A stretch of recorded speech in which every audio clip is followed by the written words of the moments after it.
অনেক লোক আছে, অনেক নেতা আছে, দিনের বেলায় পাঞ্জামি আতর মেখে হাঁটে, রাত্রে বেলায় মানুষের হক নষ্ট করে। অনেক রিক্সা চালক আছে, দিন মজুরি ভাই আছে, রিক্সা চালায়, অটো চালায়, কিন্তু তার ব্যবহারটা বড় চমৎকার। আল্লাহর নবী বলেন ওই নেতার থেকে গরিব রিকশাওয়ালার দাম আল্লাহর কাছে বেশি। আল্লাহ পাক রব্বুল আলামিন কুরআনুল কারীমের ভিতর বলেন ইন্নাকা লাআলা খুলুকিন আযীম।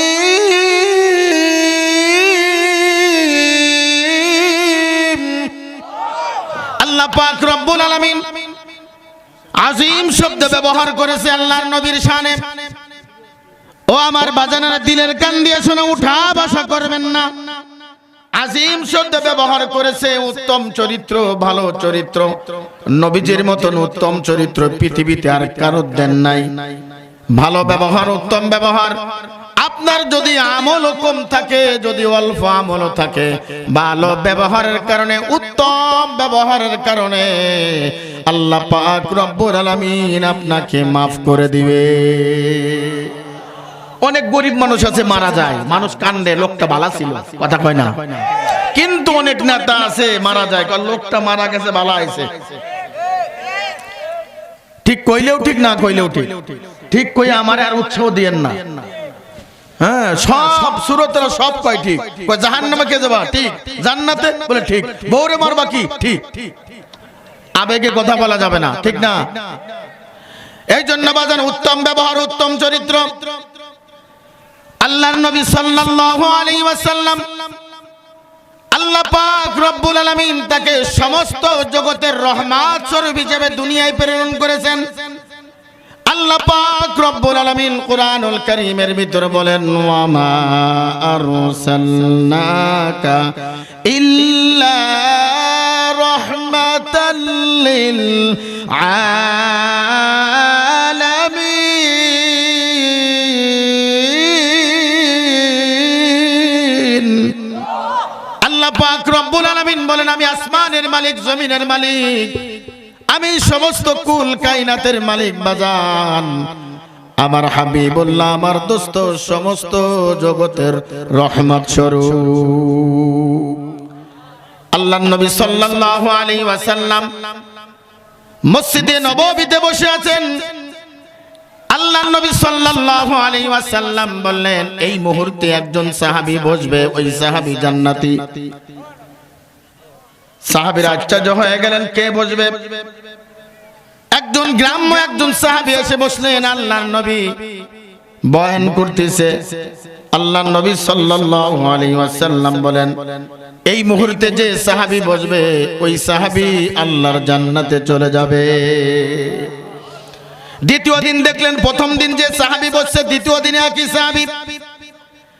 তৃতীয় দিন আবার বয়ান করে আল্লাহর নবী সাল্লাল্লাহু আলাইহি ওয়াসাল্লাম, আল্লাহর নবী সাল্লাল্লাহু আলাইহি ওয়াসাল্লাম বলেন ও জান্নাতি সাহাবীরা শোনো, এই মুহূর্তে যে বসবে, যে সাহাবী বসবে, ওই সাহাবী আল্লাহর জান্নাতে চলে যাবে। প্রথম দিন যে সাহাবী বসলেন, দ্বিতীয় দিন যে সাহাবী বসলেন, তৃতীয় দিন যে সাহাবী বসলেন, হিসাব করে দেখা গেল 3 দিনই একই সাহাবী একই জায়গায় বসলেন। একজন আল্লাহর নবীর সাহাবী তার আমল পরীক্ষা করার জন্য তার বাড়ির সামনে যে সালাম দিলেন, আসসালামু আলাইকুম ওয়া রাহমাতুল্লাহ। ভাই আপনি কেন আসছেন? বলে আপনার বাড়ি মেহমান হিসেবে আসছি। আল্লাহর নবী সাহাবী 1 দিন 2 দিন 3 দিন হয়ে যায়। আল্লাহর নবী দেখে কি আমল করে, কি আমল করার কারণে হাবিবুল্লাহ নবী, মায়ের নবী, বিশ্ব নবী জান্নাতের সার্টিফিকেট দিলেন। আমাদের সমাজ যদি একজন চেয়ারম্যান, একজন নেতা যদি বলে যে আমার কর্মী, এটা আমার লোক, আমার লোক, সমাজে তার জ্বালায় হাঁটা যায় না, তার জ্বালায় হাঁটা যায় না। কথা কোন ঠিক কিনা? 16টা বছর কম জ্বালানো জ্বালাই নাই। আমাদের জাতির পিতা ইব্রাহিম নাম বলতে পারে নাই, বঙ্গবন্ধুর নাম বলে স্লোগান দেয়া লাগছে। কথা বলেন ঠিক কিনা? আমাদের জাতির পিতা ইব্রাহিম আলাইহিস সালাতু ওয়াস সালামের নামটা বলতে সাহস পাই নাই আমরা। বললেই রাজাকার বলে জেলখানায় ঢোকায়েছে। এই শোনো না, তারা কোথায় গেছো তোমরা?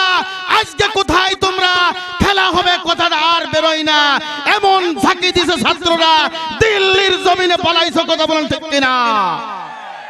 আমরা সেই চেয়ারে বয়ানই করতেছি।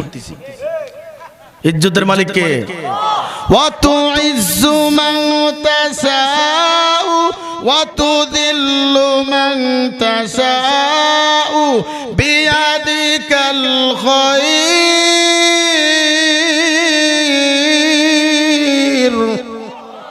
ইজ্জতের মালিক কে? এ শোনেন, সারা জীবন যদি গোলামগুলি বান্দাগুলি আমারে সমালোচনা করে গীবত করে, আল্লাহ যদি যাকে ভালোবাসে ঠেকায় রাখা যাবে? জোরে যাবে? আহলে দুনিয়া, দুনিয়া, দুনিয়া, দুনিয়ার মহব্বতে পড়ে তুমি নায়েবে নবীর গায়ে হাত তুলেছো। যে জবান দিয়ে বুখারী পড়াই, যে হাত দিয়ে হাদিস শরীফ পড়াই, সে হাতে হানকাপ লাগাইছো, আল্লাহ সহ্য করি না। কথা বলেন ঠিক কিনা? আল্লাহর নবীর সাহাবী 3 দিন 3 রাত হয়ে গেল। 3 দিন 3 রাতের পরে প্রশ্ন করে ফেলেছে, হাই বান্দা, তুমি কি আমল করো? কি আমল করার কারণে আল্লাহর নবী সাল্লাল্লাহু আলাইহি ওয়াসাল্লাম তোমাকে জান্নাতের সংবাদ দিলেন? সাহাবী বললেন, ভাই আমার, আমি তো তেমন কোনো আমল করি না, আমার কাছে ভালো আমল বলতে কিছুই নাই। তুমি যেভাবে নামাজ পড়ো আমি এইভাবেই নামাজ পড়ি, তুমি যেভাবে জিকির করো আমি এইভাবেই জিকির করি। ও নেত্রকোনার বাবারা শোনো, ও আমার যুবক ভাইরা শোনো, আমল অল্প করো, ইখলাসের সঙ্গে আমল করো, ভালো ব্যবহারের মাধ্যমে আমল করো, এই আমল আল্লাহর দরবারে কবুল হয়ে যাবে। সাহাবী বললেন, আমি 2টা আমল ব্যক্তিগতভাবে করি। একটা হলো নিজেকে নিজে সব সময় ছোট মনে করি। নিজেকে নিজে ছোট মনে করা এটা মুমিনের কাজ, এটা মুমিনের কাজ। আপনি নিজেকে যত ছোট মনে করবেন আল্লাহ সম্মান তত বাড়ায় দিবে। নবীকে নিয়ে কত গালমন্দ, কত ব্যঙ্গ, কত ভাবে গালি দিছে, আল্লাহ পাক নবীকে এমন সম্মান দিয়েছে। হে দুনিয়ার বান্দারা শোনো, আমার হাবিবুল্লাহর উপরে, আমার নবীর উপরে আমি স্বয়ং এবং ফেরেশতারা নবীজির উপরে দুরূদ পড়ি। ইন্নাল্লাহা ওয়া মালাইকাতাহু ইউসাল্লুনা আলান নবী ইয়া আইয়ুহাল্লাযীনা আমানু সাল্লু আলাইহি ওয়া সাল্লিমু তাসলিমা। আল্লাহ পাক স্বয়ং নবীজির উপরে, আমাদের নেতার উপরে দুরূদ পড়ে। সাহাবী বলে, আমি 2টা কাজ বেশি বেশি করি। একটা হলো নিজেকে নিজে ছোট মনে করি। বাজান, আমি সব সময় নিজেকে নিজে ছোট মনে করব, মনে মনে চিন্তা করব, আমার মতন পাপী, আমার মতন গুনাহগার এই নেত্রকোনার ভিতর আর কেউ নাই, আমার মতন পাপী আর কেউ নাই, আমার মতন অপরাধী, আমার মতন আসামি, আমার মতন গুনাহগার আর কেউ নাই। সাহাবী বলে, 2 নম্বর আমল হলো,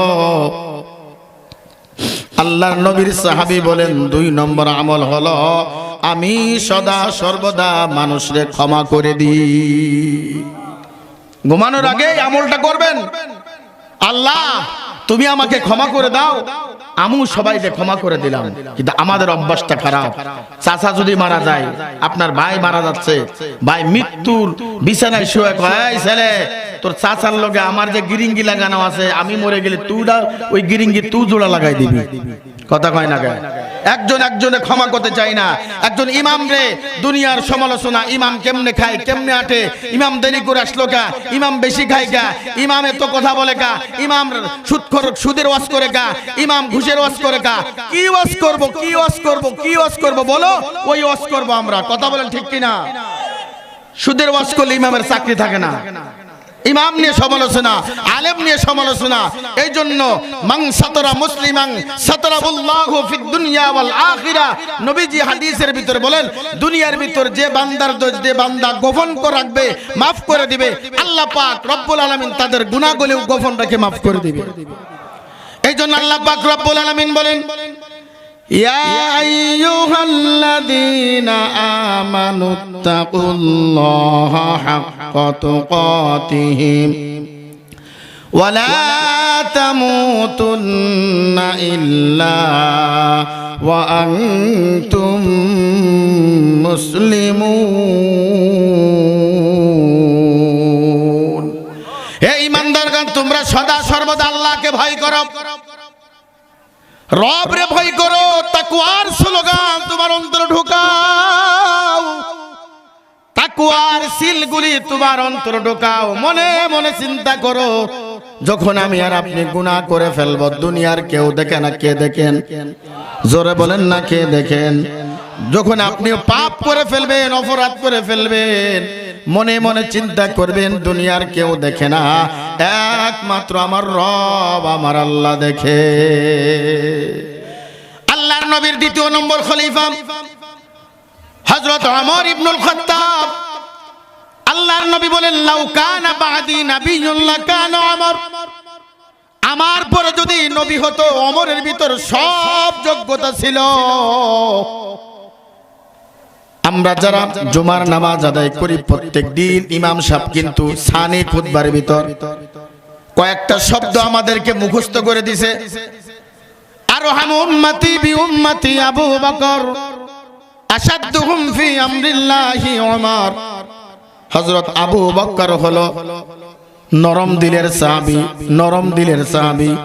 আর হযরত ওমর ইবনুল খাত্তাব শক্ত দিলের সাহাবী। তার কাছে বিচার চলে না, সানি চলে না, তার কাছে একটাই বিচার, মাথা থেকে গর্দান ফেলে দেওয়া।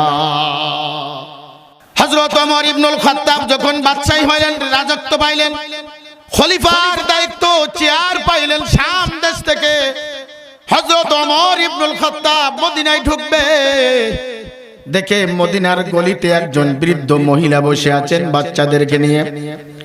হযরত ওমর জিজ্ঞাসা করলেন, মা তোমার বাড়ি কোথায়? বলল, আমার বাড়ি মদিনা থেকে অনেক দূর। বলে, কোথায় আছো? বলল, এই মদিনায় আছি, একজন বাদশা আছে, একজন খলিফা আছে, তার নাম ওমর। ওমরের কাছে আসছে কিছু সাহায্যের জন্য, কিন্তু এখনো পর্যন্ত ওমর আমাদের কাছে কোনো খাবার পাঠাই না। হযরত ওমর কোনো পরিচয় দিলেন না। ওমর থমকে দাঁড়িয়ে গেলেন, মনে হচ্ছে আসমান ভেঙে তার মাথায়। ও নেত্রকোনার যুবক, আমরা কিছু ক্ষমতা পাইলে, আমরা কিছু পাওয়ার পাইলে আমরা হ্যাডামগিরি দেখাই, আমরা মানুষের উপর অত্যাচারী করা শেখাই, মানুষের জুলুম করি, মানুষের উপর আঘাত করি, মিথ্যা মামলা দিয়ে টাকা নিয়ে কথা বলেন, ঠিক কিনা? অর্ধ জগতের বাদশা হযরত ওমর ইবনুল খাত্তাব মনে হচ্ছে আসমান ভেঙে তার মাথায় পড়েছে, জবাব দিলেন না। আবার জিজ্ঞাসা করে মায়ের কাছে, মা গো, তোমার বাচ্চা কান্না করে, কিছু খাবার দাও। বলে, কোনো খাবার নাই। ওমরের কাছে আসছে খাবার নেওয়ার জন্য। ওমর এখনো পর্যন্ত আমাদের কাছে খাবার পৌঁছাই নাই। আমরা ওমরের কাছে আর খাবার চাইবো না। ওমরের রব, আমার রবের কাছে আমি আমার খাবার চাইবো। হযরত ওমর রাদিয়াল্লাহু তাআলা আনহু দৌড় মেরে চলে গেছেন বাইতুল মালে। বাইতুল মালে যায় বললেন, আসলাম, বস্তার ভিতর মাল জিনিস ঢুকাও, বস্তার মুখটা বেঁধে দাও, আমার মাথায় নিয়ে যায়। আসলাম ডাক দে বলে, খলিফা, আমি তো বাইতুল মালের খাদেম, আপনি যদি বস্তা নেন মানুষ মন্দ বলবে, মানুষ আমাকে ধমক দিবে, আমার উপর রাগ করবে, বস্তাটা আমার মাথায় উঠাইয়া দাও। আপনি বলেন কোন জায়গায় যাওয়া লাগবে? ওমর বলল, যে দৃশ্য দেখে আসছি, আল্লাহর আদালতে যদি বুড়ি মা মামলা দিয়ে বসে, আমাকে হিসাব দিয়া আল্লাহর আদালত থেকে পার হতে হবে। আল্লাহ পাক রব্বুল আলামিন বলেন, ওয়ালিমান খাফা মাকামা রাব্বিহি জান্নাতান।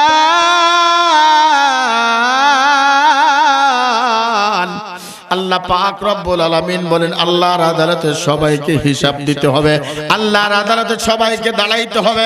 এই চিন্তা, এই গবেষণা যদি কোনো মুমিন ব্যক্তির ভিতরে থাকে, আল্লাহ পাক বলেন তাদেরকে আমি দুইটা জান্নাতের মালিক বানায়া দিই।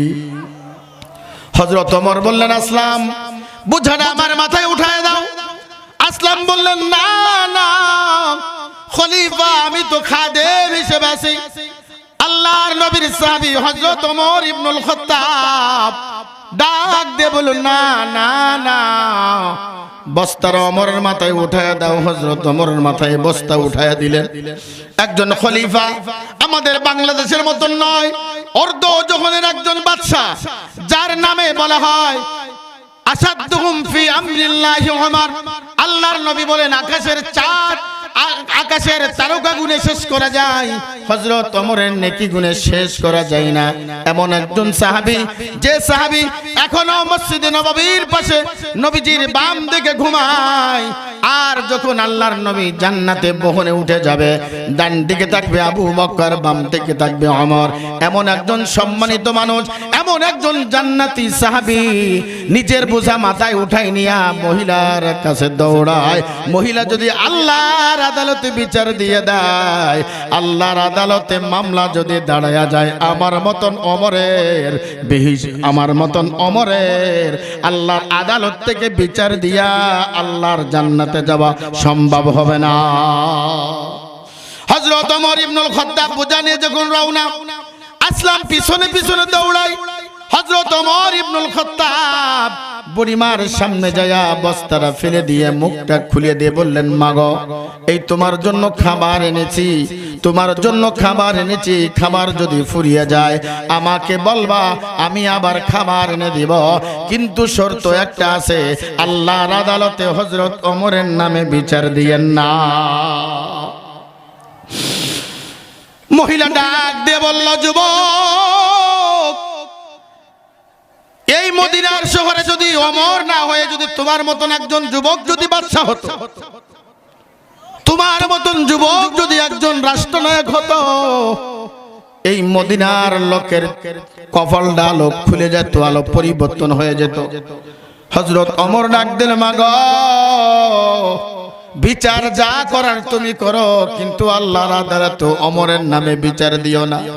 এইবার বুড়িমা ডাক দিয়ে বলে, কি যুবক, তুমি তো বড় আশেক ওমরের, ওমরকে তুমি ভালোবাসো বলে। হা হা, মাগো শোনো শোনো, তুমি যে ওমরের নামে বিচার দিচ্ছ, ওমরের নামে তুমি বদনাম করতেছ, তোমার সামনে যে যুবক দাঁড়ায় আছে, এই যুবকের নামই হলো ওমর।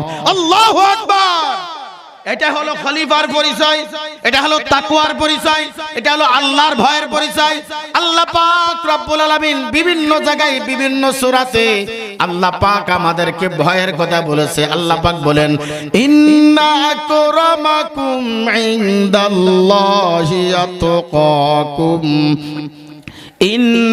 ইন্নাল্লাহা আলিমুন খবীর।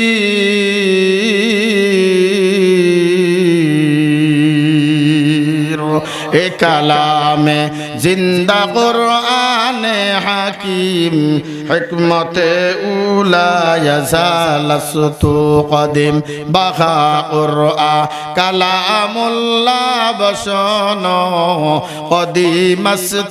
কদিমাস্তি নয়ন।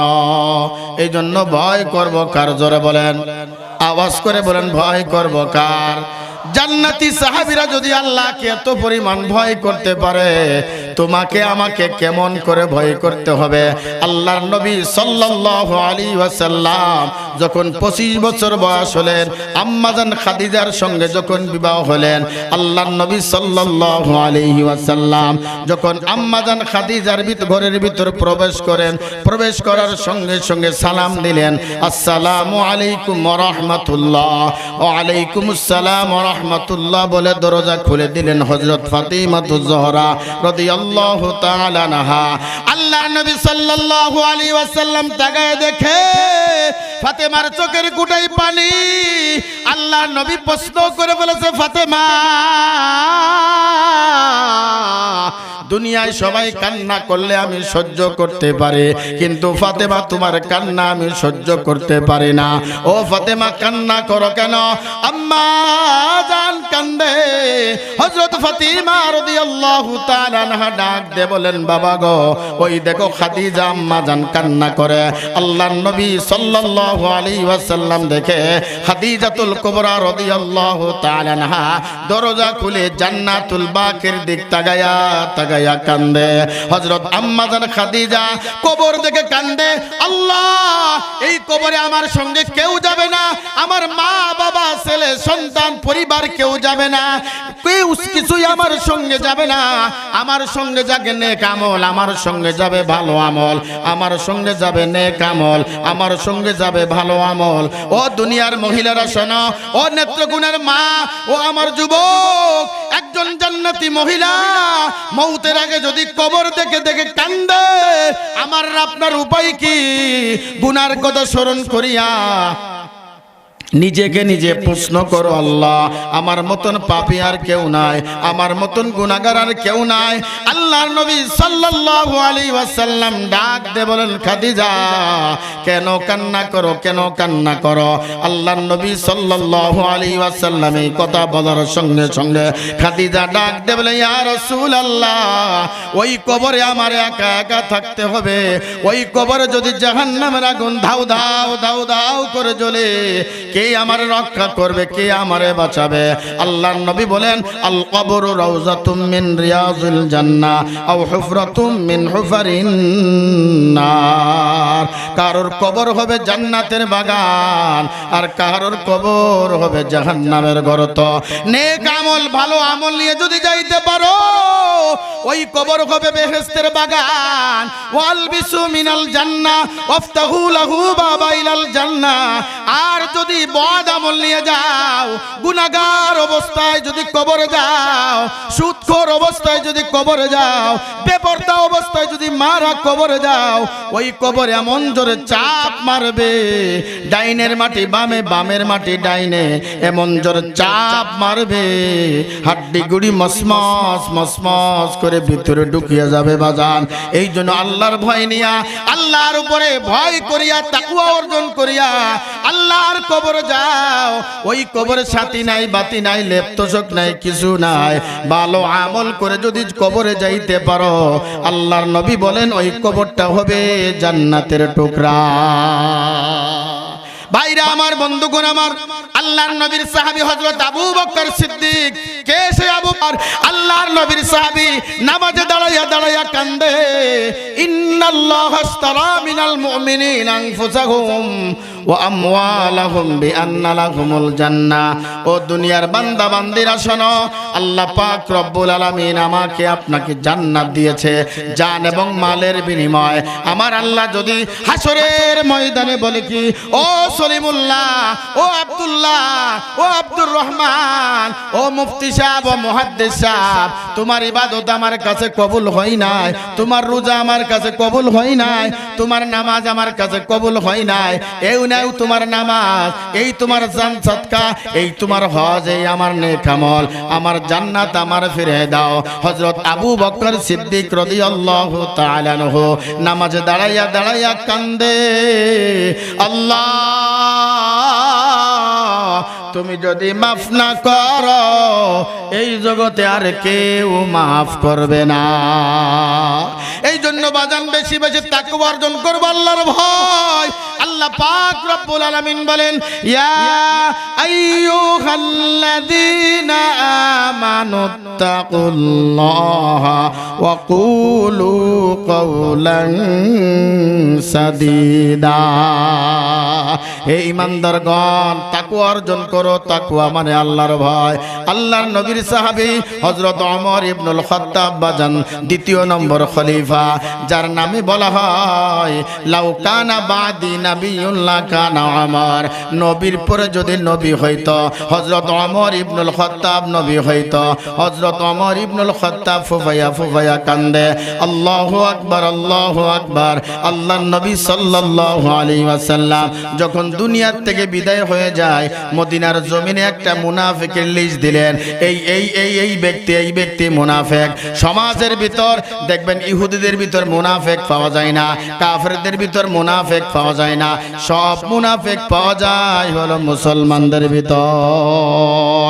কথা বলেন ঠিক কিনা? কিনা? আল্লাহর নবীর সাহাবী হযরত ওমর ইবনুল খাত্তাব, আল্লাহর নবীর সাহাবী হযরত ওমর একদিন হযরত হুযাইফা ইবনুল ইয়ামানের বাড়ির সামনে গেলেন। আল্লাহর নবীর প্রিয় একজন সাহাবী হযরত হুযাইফা ইবনুল ইয়ামানের কাছে একটা মুনাফিকের লিস্ট দিলেন। মদিনার শহরে এই ব্যক্তি মুনাফিক, এই ব্যক্তি মুনাফিক। হযরত হুযাইফা ইবনুল ইয়ামান যে জানাজায় শরীক হয় মনে করে এটা মুমিনের জানাজা, এটা ঈমানদারের জানাজা। আর যে জানাজায় হযরত হুযাইফা ইবনুল ইয়ামান শরীক হয় না মনে করে এটা মুনাফিকের জানাজা। কেমন করে আল্লাহর ভয় অর্জন করেছে বাজার হযরত ওমর ইবনুল খাত্তাব হযরত হুযাইফা ইবনুল ইয়ামানের বাড়ির সামনে যাইয়া সালাম দিয়ে ফেললেন, আসসালামু আলাইকুম ওয়া রাহমাতুল্লাহ। দরজা খুলে দেখে বাদশা আমার বাড়ির সামনে। হযরত হুযাইফা ইবনুল ইয়ামান থমকে দাঁড়িয়ে বললেন, বাদশা নামদার ও ওমর, আমাকে খবর দিলেই তো আপনার কাছে যাইতাম, আমার বাড়ির সামনে কেন আসছেন? হযরত ওমর ইবনুল খাত্তাব ডাক দিয়ে বলে, হুযাইফা, আমি একটা সমস্যার কারণে তোমার কাছে আসছি। বলে, আপনি তো বাদশা, আপনি তো খলিফা, আল্লাহর নবী তো আপনাকে জান্নাতের সুসংবাদ দিয়ে গেলেন, আবার কেন আমার কাছে আসছেন? হযরত ওমর ইবনুল খাত্তাব বলে, কি হুযাইফা, শোনো, তোমার কাছে যে গোপনে একটা লিস্ট দিয়ে গেছে, মুনাফিকের লিস্ট, ওই লিস্টের ভিতর আমার নামটা আছে কিনা দেখো। হযরত হুযাইফা বলে, ওমর শোনো শোনো, আপনি বাদশা হতে পারেন, আপনি খলিফা হতে পারেন, কিন্তু মুনাফিকের লিস্টের ভিতর কার নাম আছে এটা বলা নিষেধ। ও নেত্রকোনার যুবক, ও আমার বাজানেরা শোনো, একজন খলিফা, একজন বাদশা মুনাফিকের খাতায় নাম আছে কিনা জিজ্ঞাসা করার জন্য গেছে। আমরা হাঁটতে গুনাহ, চলতে গুনাহ, কথাবার্তায় গুনাহ, 24 ঘন্টা গুনাহ করি, আমার জবান দিয়া গুনার কথা বের হয়। গুনাহ করতে করতে আমার জবানটা নাপাক করে ফেলেছি, গুনাহ করতে করতে আমার চোখ দুইটা নাপাক করে ফেলছি, গুনাহ করতে করতে আমার হাত দুইটা নাপাক। এরপরে আমাদের মৌতের ভয় নাই, আমাদের কবরে কিন্তু ভয় নাই। আল্লাহর ভয় দিলের ভিতর নাই। যা বান্দার ভিতরে, দিলের ভিতর আল্লাহর ভয় থাকবে, ওই বান্দা কখনো ঘুষ খাইতে পারে না, সুদ খাইতে পারে না, বেনামাজি নামাজি কাজা করতে পারে না, মহিলারা বেপর্দা চলতে পারে না। আল্লাহর ভয় না থাকার কারণে আল্লাহ পাক আমাদেরকে আপনাদের গুনার হালতে রাখে। কথা বলেন ঠিক কিনা?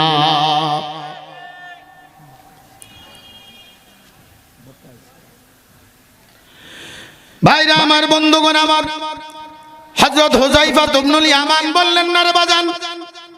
হযরত ওমর থমকে দাঁড়িয়ে গেলেন, হাই হাই হাই হাই, না জানি আমার নামটা মুনাফিকের খাতায় আছে কিনা।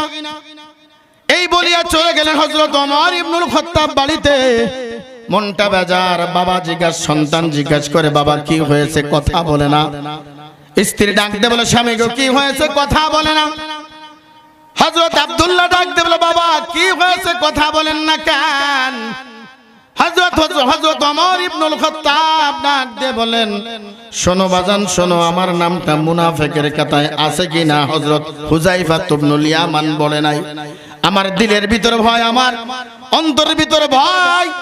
আল্লাহ যদি আমার নামটা মুনাফিকের খাতায় লিখে দেয় তাহলে আমার তো উপায় নাই, আমার তো উপায় নাই বাজান। হযরত হুযাইফা ইবনুল ইয়ামান নামটা বলে নাই। ঘটনাক্রমে হযরত ওমর ইবনুল খাত্তাব একদিন গভীর রজনীতে হালকা হালকা বৃষ্টি হয়, একটা রুমাল মুড়ি দিয়া হুযাইফার বাড়ির সামনে চলে গেলেন। বলেন, হুযাইফা রে, আমার নামটা মুনাফিকের খাতায় আছে কিনা বলা লাগবে না। বলে, তাহলে কেন আসছেন বলেন। হযরত ওমর ইবনুল খাত্তাব ডাক দিয়ে বলেন, হুযাইফা, এই মুহূর্তে আমি যদি মারা যাই, আমার জানাজায় আপনি শরীক হবেন নাকি? হযরত হুযাইফা হযরত ওমরের কপালে চুমু দিয়ে বললেন, খলিফা কি বললেন? এই মুহূর্তে যদি আপনি মারা যান, সবার আগে আপনার জানাজায় আমি উপস্থিত থাকব। ইয়া ইলাহি তু মেরা মাবুদ হ্যায়, ইয়া ইলাহি তু মেরা মাশুক হ্যায়, আল্লাহ আল্লাহ ক্যা মুবারক নাম হ্যায়, আল্লাহ আল্লাহ আশিকু কা কাম হ্যায়। এই জন্য ভয় করব কার? জোরে বলেন না, ভয় করব কার?